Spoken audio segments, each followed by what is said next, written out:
Praise the Lord. Praise the Lord. Very happy in the sanctuary, happy to be in the presence of the Lord this morning.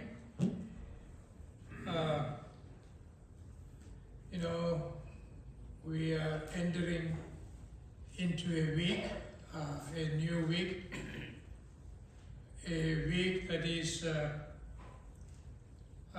going to be celebrated by few billions of people. As I mentioned earlier, that Christmas is one of the most celebrated holidays or celebrated day or festival in the whole universe. Out of 7.7 or 7.8 billion people, if you go and look at the statistics, almost 2.7 to 2.8 billion people are Christians. I would say the so-called Christians. I'm not saying they're all believers, but they have heard about Jesus Christ and they have some level of reverence for Jesus, and they have accepted Jesus in one form or another way, maybe as a Christian, as a guru or teacher, or they have accepted him as their personal savior. So in all these, we can say that almost 2.7 to 2.8 billion people around the world will be celebrating Christmas in 2024. Isn't that great? It is wonderful. At least in some level, they are remembering the Savior, our Savior Lord Jesus Christ. This topic is very important, but at the same time, usually the preachers, I think I have mentioned this one time at NDBC, when Christmas comes, when Thanksgiving comes, when other Christian important days come, preachers are going to be a little nervous. You know why? The pastors are going to be a little nervous. And the pastors are a little nervous not because they don't know the message, they know the message. But year after year after year, the same day, they are repeating the same topic. So their congregation want to hear something new every year. So you read about the pastors and their anxiety. So Christmas Day is one of their anxious days to deliver a new message to their congregation. We are talking about congregations of 4,000, 5,000, 6,000 people sitting in the rows, and the pastor is delivering the message. So it's a little different than PBC. There are maybe thousands of people sitting and listening. And in that respect, pastors are a little nervous because the audience want to hear new message regarding the topic. I'm not claiming that I have a totally new message, but we are going to look at the spiritual meaning of Christmas and also the historical importance and how God had planned the whole things in His master plan. That's what we are going to look at today in the Christmas message. Next slide. It is God's master plan of redemption for the lost humanity. We will come to the different aspects of it as we move on, but we know that God was not very happy regarding looking at his people in different time period. And God wanted to bring an ultimate solution so that he will bring back the people whom he loved so much. So, in Gospel of John, chapter 3, verse 16, we know this verse by heart. For God so loved the world that he gave his only begotten Son, that whoever believes in him should not perish, but have everlasting life. ദൈവം ലോകത്തെ അത്രമാത്രം സ്നേഹിച്ചു. ലോകത്തിൻ്റെ പോക്ക് കണ്ടപ്പോൾ, ലോകത്തിലുള്ള മനുഷ്യരുടെ behaviour കണ്ടപ്പോൾ ദൈവം ദുഃഖിച്ച പല സാഹചര്യങ്ങളുണ്ടായിരുന്നു. അത് ദൈവവചനത്തിൽ റെക്കോർഡ് ചെയ്തിട്ടുണ്ട്. അങ്ങനെ ദൈവത്തിൽ നിന്ന് മനുഷ്യൻ അകന്നു പോകാൻ ടെൻഡൻസി കാണിച്ച് അവർ പ്രയാസത്തിലൂടെ പോവുകയാണെന്ന് കണ്ട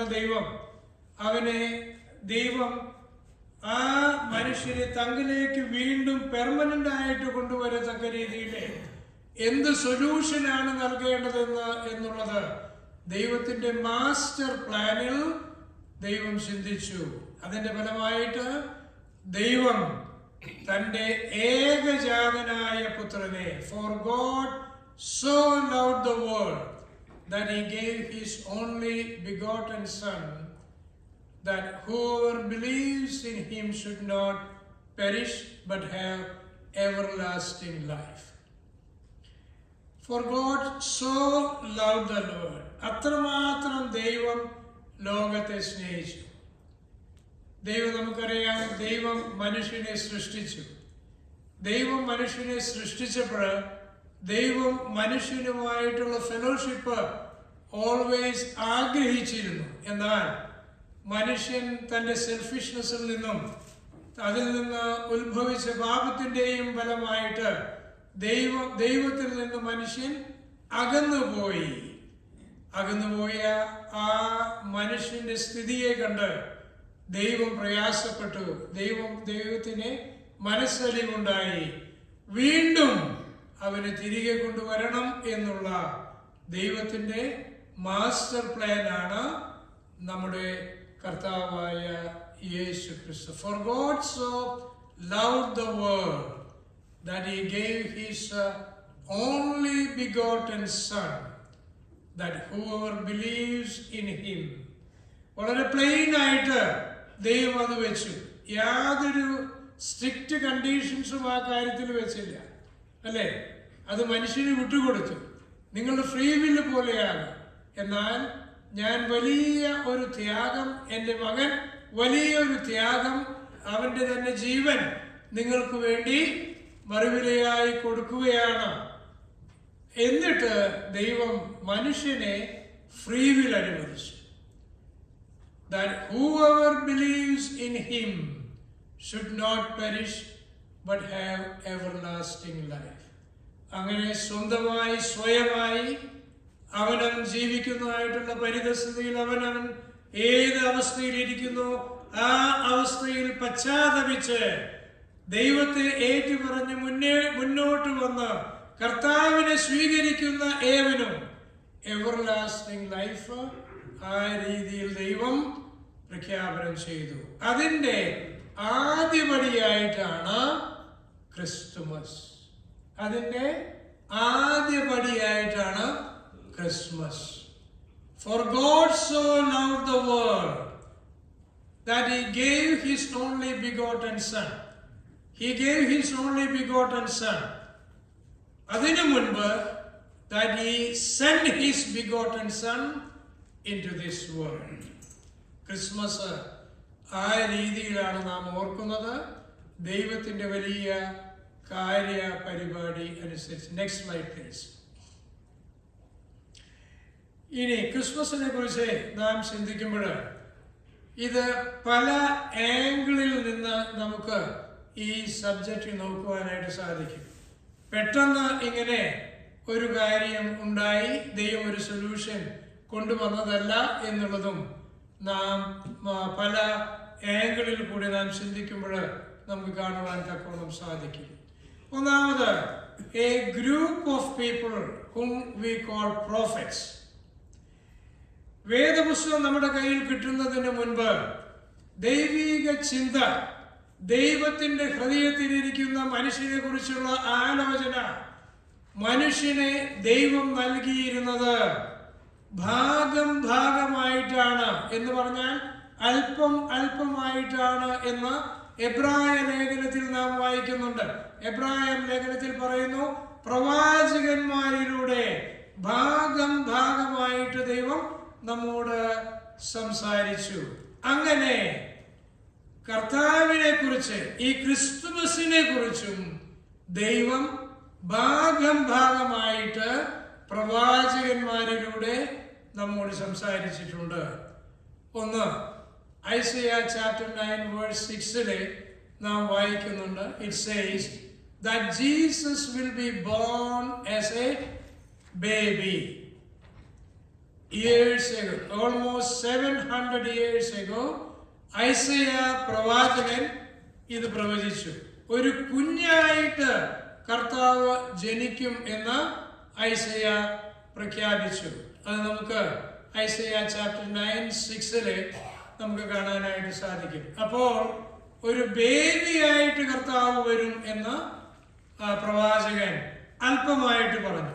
ഇനി ഐസയ്യ തന്നെ പറയുന്നു, ഐസയ്യ 7:14 വരിക. Behold, the virgin shall conceive and bear a son, and shall call his name Emmanuel. He will refuse the evil and choose the good. ഇനി രണ്ടാമത് പറഞ്ഞ എന്താണ്? ഈ ആള് കുഞ്ഞായിട്ട് ജനിക്കുമെന്ന് പറഞ്ഞു, പിഞ്ചു പൈതലായിട്ട് ഈ ഭൂമിയിൽ ജനിക്കുമെന്ന് പറഞ്ഞു.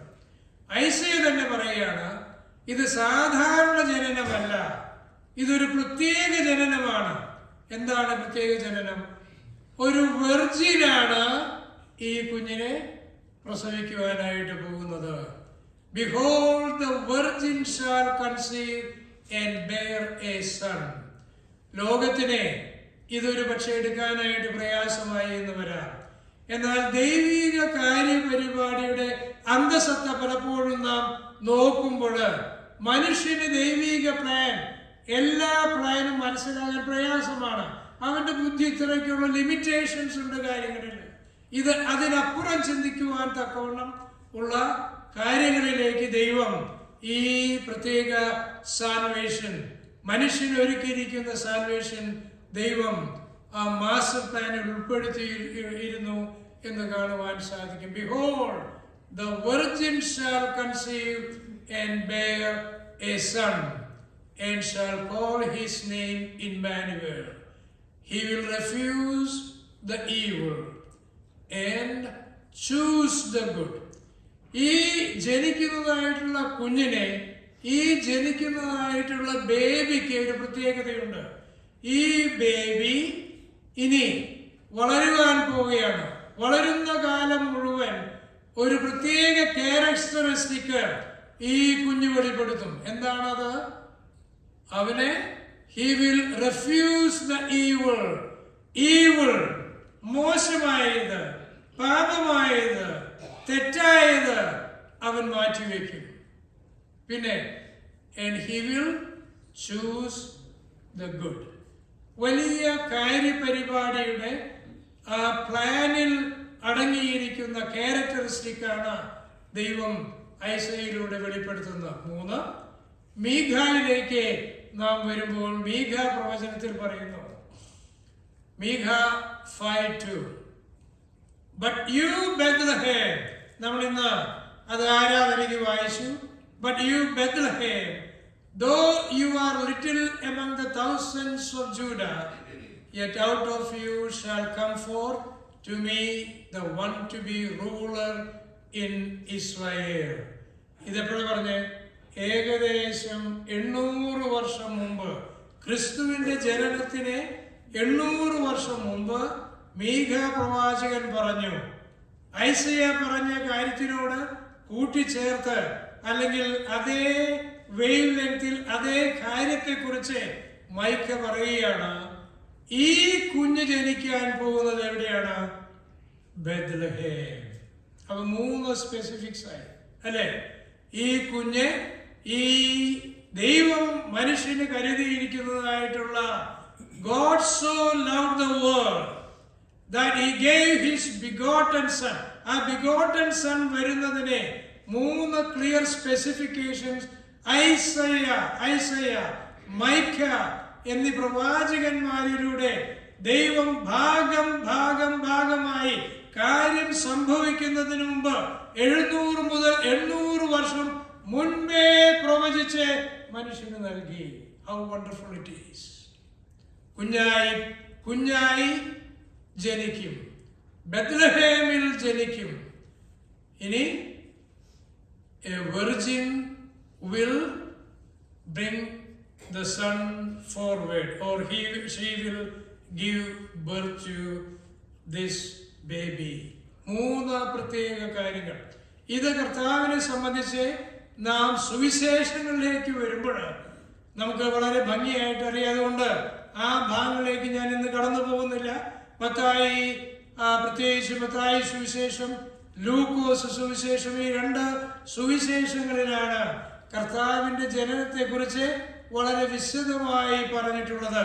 1, 2, 3 അധ്യായങ്ങളിൽ ഈ സുവിശേഷങ്ങൾ വായിക്കുമ്പോൾ വളരെ വ്യക്തമായിട്ട് ഈ കാര്യങ്ങൾ ആ സുവിശേഷങ്ങളിലെ ലേഖകന്മാരെ രേഖപ്പെടുത്തിയിട്ടുണ്ട്. നമുക്ക് സുവിശേഷങ്ങളുടെ പ്രതിപാദ്യം നമുക്ക് വളരെ ഭംഗിയായിട്ട് അറിയാം. ഞാൻ അത് പ്രോഫിറ്റുമായിട്ട് കണക്ട് ചെയ്യുന്നു എന്നുള്ളൂ. Next slide.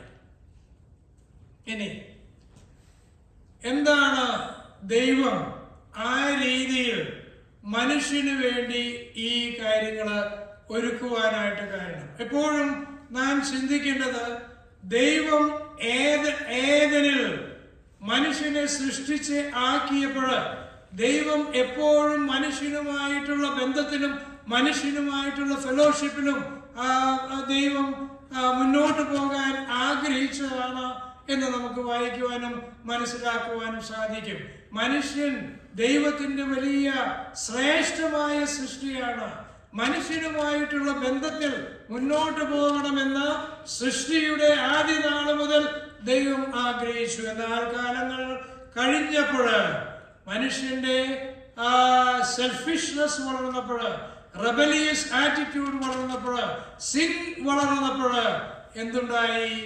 നാം Isaiah chapter 3 verse 8 to 10, Amos chapter 2 verse 4 to 8 ഈ അധ്യായങ്ങൾ നാം വായിക്കുന്ന അവസരത്തില് tell us the condition of the people in Israel at that time period. എന്തായിരുന്നു ആ ടൈം പീരീഡിൽ നടന്നിരുന്നത്? 5 കാര്യങ്ങള് ദൈവത്തെ വിഷമിപ്പിക്കുന്ന മനുഷ്യനായിരിക്കുന്നതായിട്ടുള്ള അവസ്ഥകളെ കുറിച്ച് ഈ പാസേജുകളിൽ പറയുന്നുണ്ട്. 1, ദൈവം പറഞ്ഞു, ഞാനല്ലാതെ മറ്റൊരു ദൈവം നിങ്ങൾക്ക് ഉണ്ടാകരുതെന്ന്. ആ കാര്യത്തിൽ ദൈവം ഒരു സെൽഫിഷ് ഗോഡാണെന്ന് വളരെ വ്യക്തമായിട്ട് ദൈവം നമ്മെ അറിയിച്ചിട്ടുണ്ട്. അതുകൊണ്ട് സത്യദൈവമായ എന്നെ മാത്രമേ നിങ്ങൾ ആരാധിക്കാവൂ എന്ന് ഇസ്രായേലിലെ യഹൂദന്മാരോട് ദൈവം കൽപ്പന കൊടുത്തിട്ടുണ്ടായിരുന്നു. എന്നാൽ അവർ കാലക്രമേണ എങ്ങനെയായി മാറി എന്ന് നാം ബൈബിളിൽ നിന്ന് കാര്യങ്ങൾ മനസ്സിലാക്കുന്ന അവർ ഐഡൽ വർഷിപ്പിലേക്ക് മടങ്ങിപ്പോവുകയും ദൈവത്തെ ആ രീതിയിൽ ദൈവത്തിന് കൊടുക്കേണ്ടതായ ആ പ്രാധാന്യം കൊടുക്കാതെ ദൈവത്തെ 2ാം സ്ഥലത്തേക്ക് 3ാം സ്ഥലത്തേക്ക് താഴ്ത്തി എന്നുള്ളത് 1ാമത്തെ വലിയ പാപമായി തെറ്റായി ദൈവം കണ്ടു. 2, ആ രീതിയിൽ ദൈവത്തിൽ നിന്ന് അവൻ അകന്നു പോകാൻ തുടങ്ങി. ഈ കാലഘട്ടം നാം പരിശോധിക്കുമ്പോൾ വളരെ വ്യക്തമായിട്ട് ഈ ഭാഗങ്ങൾ പറയുന്നുണ്ട്. നുണ പറയാൻ, കള്ളം പറയാൻ മനുഷ്യന് യാതൊരു വക കടിഞ്ഞാണും ഉണ്ടായിരുന്നില്ല. എന്ന് പറഞ്ഞാൽ അവനവന്റെ കാര്യം സാധിക്കാൻ എന്ത് നുണയും പറയാം. ഇന്ന് നാം ജീവിക്കുന്ന ഈ ലോകത്തിലും വലിയ വ്യത്യാസമുണ്ടോ? വലിയ വ്യത്യാസങ്ങളൊന്നുമില്ല. നമ്മളെ ഭരിക്കുന്നതായിട്ടുള്ള അമേരിക്കൻ ഗവൺമെന്റിന്റെ തലവന്മാരെ വെച്ച് ഏത് ഗവൺമെന്റിനെ നോക്കിയാലും, ആ രാജ്യത്തെ നോക്കിയാലും, ആ പോപ്പുലേഷനെ നോക്കിയാലും ഈ പറഞ്ഞിട്ടുള്ള കാര്യങ്ങളിൽ വലിയ വ്യത്യാസങ്ങളൊന്നും ഇന്നും ഇല്ല. ലൈസ്, നുണ പറയുക, അവനവന്റെ കാര്യം സാധിക്കാൻ എന്ത് നുണയും പറയുക. നാല്, സെക്ഷുവൽ ഇമ്മോറാലിറ്റി വളരെയധികം പരന്ന് നടക്കുന്നതായിട്ടുള്ള കാലഘട്ടം. 5, നോ ഫിയർ ഓഫ് ഗോഡ്. മനുഷ്യൻ ആ രീതിയിൽ അധപതിച്ചു പോകുമ്പോൾ ദൈവം ഉണ്ടോ എന്നുള്ള യാതൊരു ഭയവുമില്ലാതെ മനുഷ്യൻ ജീവിക്കുന്നതായിട്ടുള്ള ഒരു കാലം. ഈ കാലഘട്ടത്തിൽ വന്നപ്പോഴാണ് ദൈവം മനുഷ്യനെ സൃഷ്ടിച്ചതിൽ ദുഃഖിക്കുന്നത്. ഇനി അതിനൊരു പ്രതിവിധിയായിട്ടാണ് വീണ്ടും മനുഷ്യനെ തിരിച്ച് ദൈവത്തിലേക്ക് കൊണ്ടുവരുവാൻ തക്കവണ്ണം God so loved the world that he gave his only begotten son, and he sent his only begotten son into this world. Next slide. The fullness of the time. ഈ വാക്യം വളരെ ഇമ്പോർട്ടൻ്റ് ആണ് നാം ഈ സബ്ജക്റ്റ് പഠിക്കുമ്പോൾ. അപ്പോസ്തലനായ പൗലോസ്, അപ്പൊ നാം പ്രവാചകന്മാർ ഈ കാര്യത്തെ കുറിച്ച് പറഞ്ഞതായിട്ട് കണ്ടു. നാം ഇനി അപ്പോസ്തലന്മാർ ചില കാര്യങ്ങൾ ക്രിസ്തുവിന്റെ ജനനത്തെ കുറിച്ച് പറഞ്ഞിട്ടുണ്ട്. അതിൽ മുന്നിട്ട് നിൽക്കുന്ന ഒരു വാക്യമാണ്, നാം ഇത് പ്രത്യേകം ശ്രദ്ധിക്കേണ്ടതായിട്ടുള്ള ഒരു വാക്യമാണ്. Galatians chapter 4 verses 4 and 5. എന്താണ് ആ വാക്യം പറയുന്നത്? But when the fullness of the time had come, God sent forth his son, born of a woman, born under the law, to redeem those who were under the law, that we might receive the adoption as sons. വളരെ important ആയിട്ടുള്ള ഒരു വാക്യമാണിത്. ക്രിസ്തുമസിനെ സംബന്ധിച്ചിടത്തോളം വലിയ important ആയിട്ടുള്ള വാക്യമാണ്. ഇത് ക്രിസ്തു ജനിച്ചതിന് ശേഷമാണ് അപ്പോസ്തലൻ പറഞ്ഞിട്ടുള്ളത്. അപ്പോസ്തലൻ അത് ക്രോഡീകരിച്ച് പറഞ്ഞിരിക്കുന്നതായിട്ടുള്ള, സംക്ഷിപ്തമായിട്ട് പറഞ്ഞിരിക്കുന്നതായിട്ടുള്ള ഒരു വാക്യമാണിത്. When the fullness of the time had come. ഇവിടെ നാം ഒരു മിനിറ്റ് ചിന്തിക്കണം, എന്താണ് ഈ fullness of time? When the fullness of the time had come, God sent his son, born of a woman. അപ്പോൾ നാം കണ്ടു കഴിഞ്ഞു, born of a woman ആണെന്ന് നാം കണ്ടു കഴിഞ്ഞു. പ്രവാചകന്മാർ പറഞ്ഞു ബെത്ലഹേമിൽ ജനിക്കും എന്ന് പറഞ്ഞു, വെർജിനിലൂടെ ജനിക്കും എന്ന് പറഞ്ഞു. ഈ കാര്യങ്ങളൊക്കെ നാം കണ്ടു കഴിഞ്ഞു. ഇനി നമുക്ക് നോക്കാനുള്ളത്, but when the fullness of the time had come. എന്താ ഈ ഫുൾനെസ് ഓഫ് ടൈം? അടുത്ത സ്ലൈഡിലേക്ക് നാം കടക്കാം. ഇനി ഇവിടെ വളരെ ഇൻട്രസ്റ്റിംഗ് ആയിട്ടുള്ള ചില ഒബ്സർവേഷൻസും കാര്യങ്ങളും നമുക്ക് കാണുവാനുണ്ട്. Daniel chapter 2. ഡാനിയേൽ ചാപ്റ്റർ 2ലേക്ക് കടന്നു വരുന്ന അവസരത്തിലെ അവിടെ ഇത് നാം പലപ്പോഴും ഈവൻ സൺഡേ സ്കൂൾ ക്ലാസ് തൊട്ട് ഹയർ ക്ലാസ്സുകളിൽ സൺഡേ സ്കൂളിൽ നാം പഠിച്ചിട്ടുള്ളതാണ്. ഇത് നെബൂഖദ്നേസർ രാജാവിൻ്റെ അദ്ദേഹത്തിൻ്റെ ഡ്രീമാണിത്. നെബൂഖദ്നേസർ രാജാവിൻ്റെ അല്ലേ? Daniel chapter 2. The whole chapter is dealing with this and describing the dream of Nebuchadnezzar. എന്താണ് ഇമേജ്? ഇത് ഒരു വല്ലാത്ത ഒരു ഇമേജാണ് നെബൂഖദ്നേസർ കാണുന്നത്. എന്താണത്? Head is gold, chest and arms of silver, belly and thigh of bronze, legs of iron, and feet partly iron and feet partly clay. ഇവിടെയാണ് history അതിൻ്റെ importance നമ്മെ അറിയിക്കുന്നത്. ഇനി അപ്പോ ഇദ്ദേഹത്തെ നാം കാണുന്നത് ഒരു can you forward this couple of one more ഇദ്ദേഹം നിൽക്കുന്നു. നെബൂഖദ്നേസറിന്റെ സ്വപ്നം, ആ ഇമേജ് ആണ് നാം കാണുന്നത്. അദ്ദേഹത്തിന്റെ തല നോക്കൂ, ഗോൾഡ് ആണ് അദ്ദേഹത്തിന്റെ തല. അദ്ദേഹത്തിന്റെ ചെസ്റ്റും കൈയും എന്താ? സിൽവർ. പിന്നെ അവിടുന്ന് കടന്ന വേസ്റ്റും താഴോട്ടും കൈയും എന്താ? ബ്രോൺസ്. താഴേക്ക് അയൺ. ഫീറ്റ് വരുന്ന അവസരത്തില് ഇറ്റ്സ് മിക്സ്ഡ്. 4 രാജ്യങ്ങളെ കുറിച്ചാണ് ഇത് നമ്മെ ചൂണ്ടിക്കാണിക്കുന്നത്. ഒന്ന്, ആരാ ഇത് കാണുന്നത് ഈ സ്വപ്നം? നെബൂഖദ്നേസർ.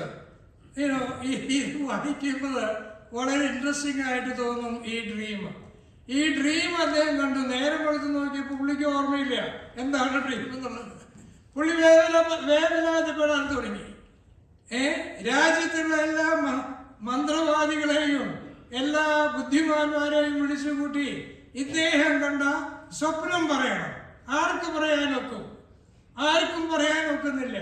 അവസാനം ദൈവദാസനായ ദാനിയേൽ മുന്നോട്ട് വന്നു. ദാനിയേൽ പറഞ്ഞു, രാജാവേ, എനിക്കൊരു അല്പം സമയം തരൂ, ഞാൻ ദൈവസന്നിധിയിൽ ഇരിക്കട്ടെ, ഒരു പക്ഷേ എനിക്ക് പറയാൻ സാധിക്കും. ദാനിയേല് പറന്നു വന്നു. കുറച്ച് ദിവസങ്ങൾ കഴിഞ്ഞതിന് ശേഷം വന്നു. എനിക്ക് പിടികിട്ടി, രാജാവേ, ഞാൻ സ്വപ്നം വെളിപ്പെടുത്താം എന്ന് പറഞ്ഞ് അദ്ദേഹം വരികയാണ്. ദാനിയേൽ വരികയാണ്. എന്നിട്ട് പറയാണ്, രാജാവ് കണ്ട സ്വപ്നം, തല സ്വർണം. അതാരാണ്? ബാബിലോൺ സാമ്രാജ്യം. നെബൂഖദ്നേസർ രാജാവേ, അങ്ങാണ് തല, അങ്ങയാണ് സ്വർണം. അപ്രോക്സിമേറ്റ്ലി BC 597 538 ഇടയിലെ ഭരിച്ചിരുന്നതാണ്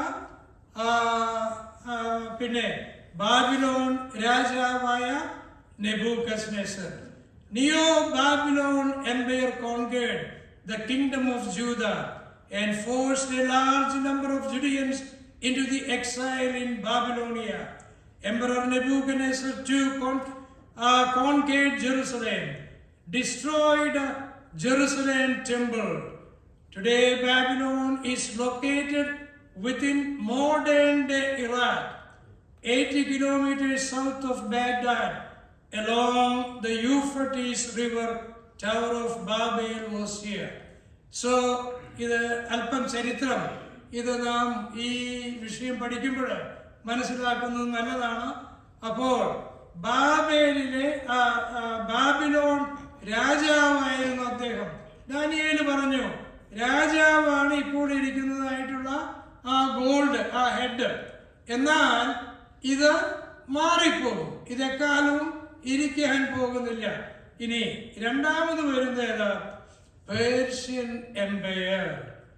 BC 539 BC.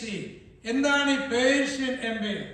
അപ്പൊ ഇറാഖാണ് അപ്പുറത്ത്. ഇറാഖായിരുന്നു ബാബിലോൺ അതിന്റെ കേന്ദ്രമായിട്ട് വർക്ക് ചെയ്തിരുന്നത്. പേർഷ്യൻ എംപയർ ആരാണ്? അതെവിടെ നിന്നാണ് ശക്തി പ്രാപിച്ചു വരുന്നത്? പേർഷ്യ എന്ന് പറഞ്ഞാൽ പേർഷ്യ എന്താണ്? ആരാണ്? ഇറാൻ. Persia, Iran. ആ രാജ്യത്വം ആ കാലത്ത് വന്നത് ഇറാനിൽ നിന്നാണ്. റോം വരുന്നതേയുള്ളൂ. 500 BC 539. അദ്ദേഹം സിൽവറുമായിട്ട്, ചെസ്റ്റ് സിൽവറും കൈ സിൽവറുമായിട്ടുള്ള രാജ്യത്വമായിട്ട് കണ്ടു. Persian Emperor Cyrus the Great defeated Babylon. അപ്പോൾ ബാബിലോൺ ഗോൾഡ് പോയി. ഇനി സിൽവറിലേക്ക് കടക്കുകയാണ്. Cyrus the Great defeated Babylonia and took control of the land of Israel. Cyrus issued a proclamation that ended the Babylonian captivity and allowed the Jews to return from exile. അപ്പോൾ Cyrus the great ആണ് Babylonian രാജ്യത്വത്തെ defeat ചെയ്തിട്ട് ഇസ്രായേലിനെ ജൂസിനെ free ചെയ്ത് വീണ്ടും അവർക്ക് ഇസ്രായേലിലേക്ക് മടങ്ങി വരുവാൻ അനുവാദം കൊടുത്തത്.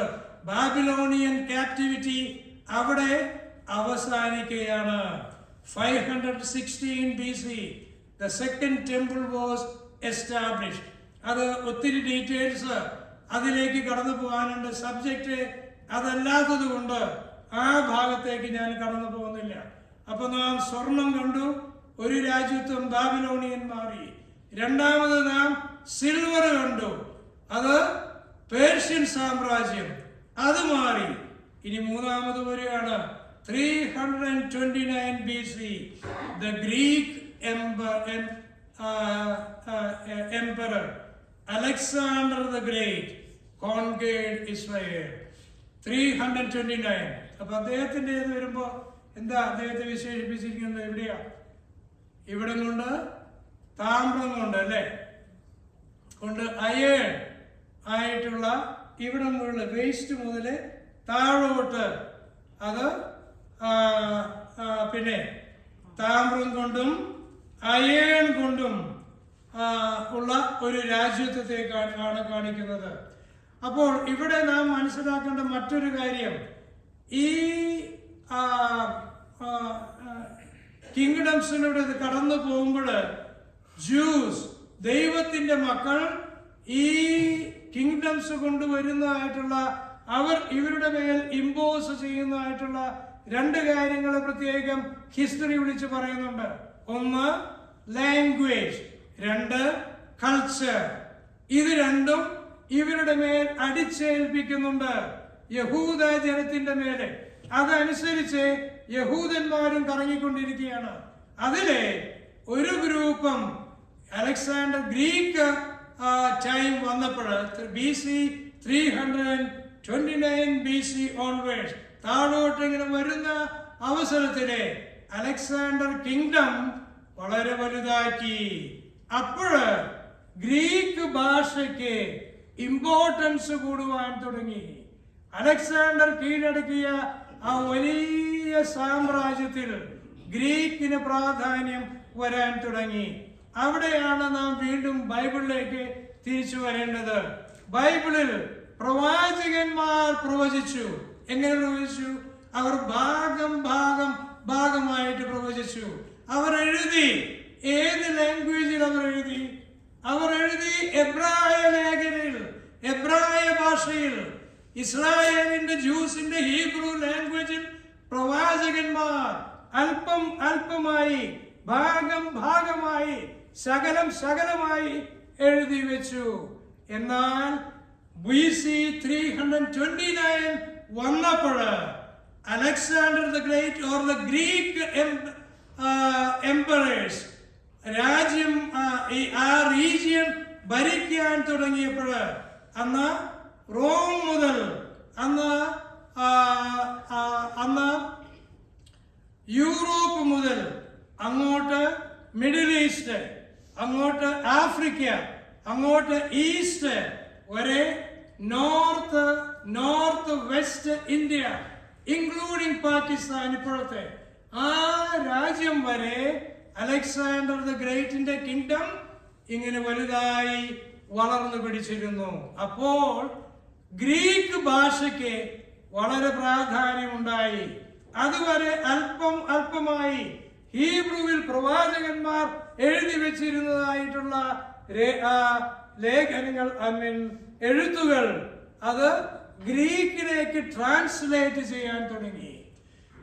അങ്ങനെ ഒരു പക്ഷേ നിങ്ങൾ കേട്ട് കാണും ബൈബിൾ ആദ്യം വന്നത് ഗ്രീക്കിലാണ് എന്നുള്ളത്. ഒരു വിധത്തിൽ ശരിയാണ്. ഫുൾ ബൈബിൾ ആദ്യം വന്നത് ഗ്രീക്കിൽ തന്നെയാണ്. എന്നാൽ ഭാഗമായി ആദ്യമേ പ്രവാചകന്മാർ പറഞ്ഞതും പ്രവാചകന്മാർ എഴുതി വെച്ചതും മുൻകാലങ്ങളിൽ ഉണ്ടായിരുന്നു ഹീബ്രു ലാംഗ്വേജിൽ. അതിൽ നിന്നാണ് ഗ്രീക്ക് ലാംഗ്വേജിലേക്ക് അത് മാറിയത് എന്ന് നാം ഓർക്കേണ്ടതാണ്. ഇതൊക്കെ ഹിസ്റ്ററിയാണ്. ഇനി രാജ്യത്വം ഈ അലക്സാണ്ടർ ദ ഗ്രേറ്റ് ആയപ്പോഴേക്കും ലോകത്തിന്റെ അന്ന് ഉണ്ടായിരുന്ന എക്സിസ്റ്റ് ചെയ്തിരുന്ന ലോകത്തിന്റെ 2/3 ഇദ്ദേഹം കോൺകർ ചെയ്തിരുന്നു.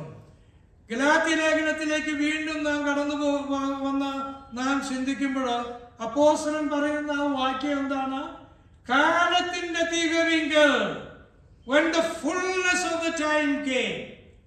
കാലത്തിന്റെ തികവിങ്കിലേക്ക് ചരിത്രം ഇതാ മുന്നോട്ട് പോവുകയാണിത്. ഗ്രീക്കിലേക്ക് ബൈബിൾ വന്നു കഴിഞ്ഞു. ഇനി ഇവർ ചെയ്തിരുന്ന 2-3 കാര്യങ്ങളുണ്ടായിരുന്നു ഈ എംപറേഴ്സ്.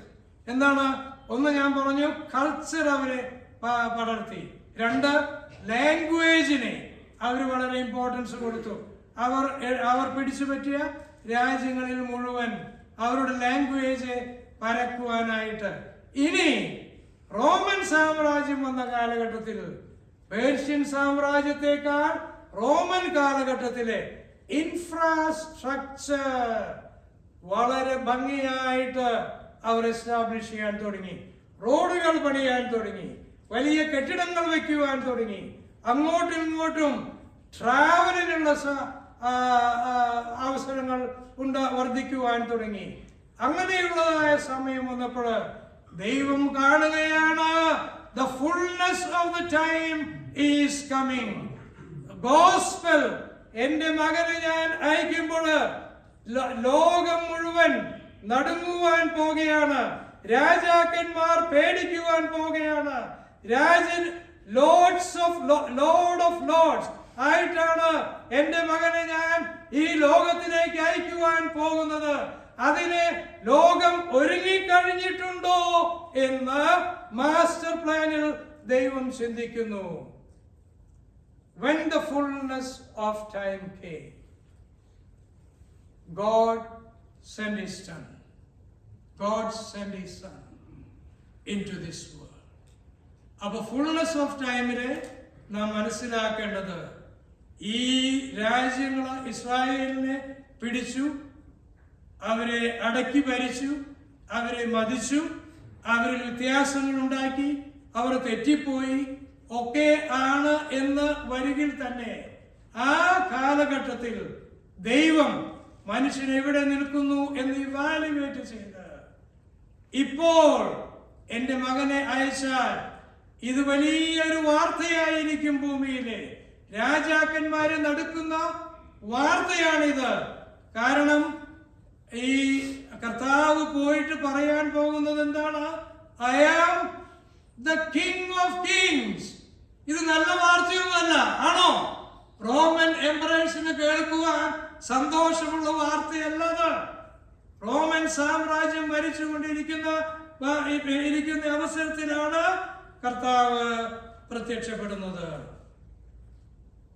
ഇനി ലൂക്കോസ് സുവിശേഷം 2-ാം അധ്യായത്തിന്റെ 1-ാം വാക്യത്തിലെ നാം വായിക്കുന്നുണ്ട് ഒരാളെ കുറിച്ച്. ആരാത് ഓർക്കുന്നുണ്ടോ? ലൂക്കോസ് സുവിശേഷം 2, ലൂക്കോസ് ചാപ്റ്റർ 2 വേഴ്സ് 1. ആരെങ്കിലും ഒരാൾക്കൊന്ന് വായിക്കാവോ? Luke chapter 2 verse 1.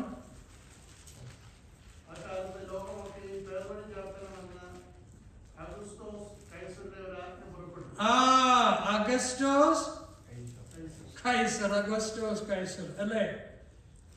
റോമിന്റെ ഇമ്പീരിയൽ പീരീഡിലെ ഒരു രാജാവാണ് ആരെ? ഈ ഓഗസ്റ്റസ് സീസർ. അദ്ദേഹം ചെയ്ത മറ്റൊരു കാര്യം, ഒരു സമാധാന പ്രിയനായിരുന്നു അദ്ദേഹം കൊണ്ടുവന്ന ഒരു കാര്യം എന്താ അറിയോ? പാക്സ് റൊമാന എന്ന് പറയുന്ന ഒരു ലാറ്റിൻ പദമാണത്. പാക്സ് റൊമാന BC 27 AD 180 ഇടയിൽ അദ്ദേഹം ഈ പാക്സ് റൊമേന, അതായത് റോമൻ പീസ്, സമാധാനം ഇഷ്ടപ്പെട്ടിരുന്ന, സമാധാനം താൻ വാഴുന്നതായിട്ടുള്ള റോമൻ എംപയറിൽ വേണം എന്ന് അഗസ്റ്റസ് സീസർ ആഗ്രഹിച്ചിരുന്നു. അതിനെ വളരെ പ്രൊമോട്ട് ചെയ്ത ഒരു രാജാവാണ് അദ്ദേഹം എന്ന് നമുക്ക് ഈ ഹിസ്റ്ററിയിൽ കാണുവാൻ തക്കവണ്ണം സാധിക്കും. By ending civil wars, expanding Roman territory and establishing a stable political system. അപ്പൊ ഇതൊക്കെയാണ് ഹിസ്റ്ററി പശ്ചാത്തലങ്ങൾ. ഇവിടെയാണ് അപ്പോസ്തലൻ പറയുന്നത്, when the fullness of the time came, God sent his only son. അതിൽ ഏറ്റവും പ്രധാനമായിട്ട് നിൽക്കുന്നത് ഈ സൺ കൊണ്ടുവരുന്ന വാർത്ത ഇനി രാജാക്കന്മാർക്ക്, പല രാജാക്കന്മാരെ ഈ റീജിയന്റെ പല ഭാഗങ്ങളിൽ വാഴുന്നുണ്ട്, ഇവർക്കാർക്കും സുഖിക്കാൻ പോകുന്ന വാർത്തയല്ല. I am the king of king എന്ന് പറഞ്ഞ് ഒരു കുഞ്ഞ് ജനിക്കുക എന്ന് പറഞ്ഞാൽ ഇത് വളരെ സുഖമുള്ള വാർത്തയല്ല, ആണോ? രാജാക്കന്മാർ നടുങ്ങുന്നതായിട്ടുള്ള വാർത്തയാണ്, രാജാക്കന്മാർ എതിർക്കുന്ന വാർത്തയാണ്. ഹെരോദ് എന്ത് ചെയ്തു? ഈ വാർത്ത കേട്ടപ്പോൾ നടുങ്ങി. ഈ കുഞ്ഞിനെ വളരാൻ അനുവദിക്കരുത് എന്ന് ഹെരോദാവ് തീരുമാനിച്ചു. ഫലം എന്തുണ്ടായി? ഇസ്രായേലിലുണ്ടായിരുന്ന എല്ലാ 2 വയസ്സിനും താഴെയുള്ള ആൺകുഞ്ഞുങ്ങളെ മുഴുവൻ കൊന്നു. അപ്പോൾ കർത്താവ് കിങ് ഓഫ് കിങ്സ് ആയിട്ട് ജനിക്കുന്നു എന്നുള്ളത് ലോകത്തിലെ രാഷ്ട്രങ്ങൾക്ക്, ലോകത്തിലെ രാജാക്കന്മാർക്ക്, ലോകത്തിലെ എംപറേഴ്സിനെ കാതിനെ കൗതുകമോ സുഖമോ ഉള്ള വാർത്തയല്ലായിരുന്നു. എന്നാൽ ഈ വാർത്ത ദൈവത്തിന്റെ ഏകജാതനായ പുത്രൻ ലോകത്തിൽ ജനിക്കുമ്പോൾ തന്നെ ലോകത്തിന്റെ നാനാഭാഗത്തേക്കും സുവിശേഷം പകരണം എന്നുള്ള ആ ദിവ്യ ചിന്തയാൽ ദൈവം കാലത്തിന്റെ തികവിങ്കൽ തന്റെ ഓമന പുത്രനെ, ഏകജാതനായ പുത്രനെ ലോകത്തിലേക്ക് അയച്ചു. ആകയാൽ വീണ്ടും ശിഷ്യന്മാരിലൂടെ പെട്ടെന്ന് ഈ സുവിശേഷം യെരുശലേമിൽ തുടങ്ങി യഹൂദിയിൽ പടർന്നു, അവിടെ നിന്ന് ശമര്യയിലേക്ക് പടർന്നു, റോമിന്റെ പല ഭാഗങ്ങളിലേക്ക് അത് പരക്കുവാൻ തുടങ്ങി. അവിടെ നാം സൂക്ഷിക്കേണ്ടത്, നാം മനസ്സിലാക്കേണ്ടത്, when the fullness of the time came, when the fullness of the time came. ക്രിസ്തു ജനിച്ച കഥ നമുക്കറിയാം. മത്തായി സുവിശേഷം, ലൂക്കോസ് സുവിശേഷവും വളരെ ഭംഗിയായിട്ട് നമ്മോട് പറയുന്നുണ്ട്. Can you go back to 2 slides? Let me just finish it. Forward one. Yeah. Babylonian empire ആണ് കാണുന്നത് മുഴുവൻ. നെക്സ്റ്റ് കാണുന്നതാണ് റോമൻ സാമ്രാജ്യം.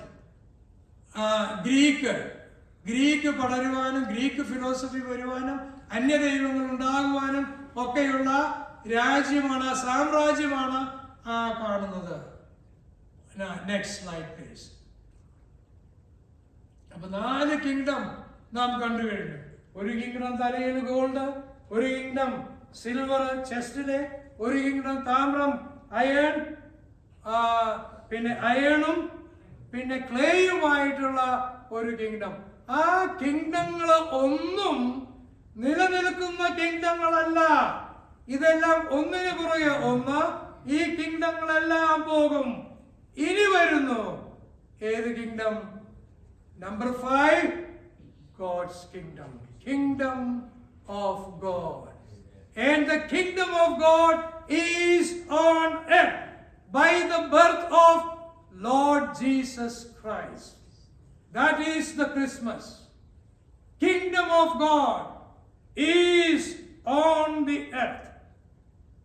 God sent his begotten Son into this world.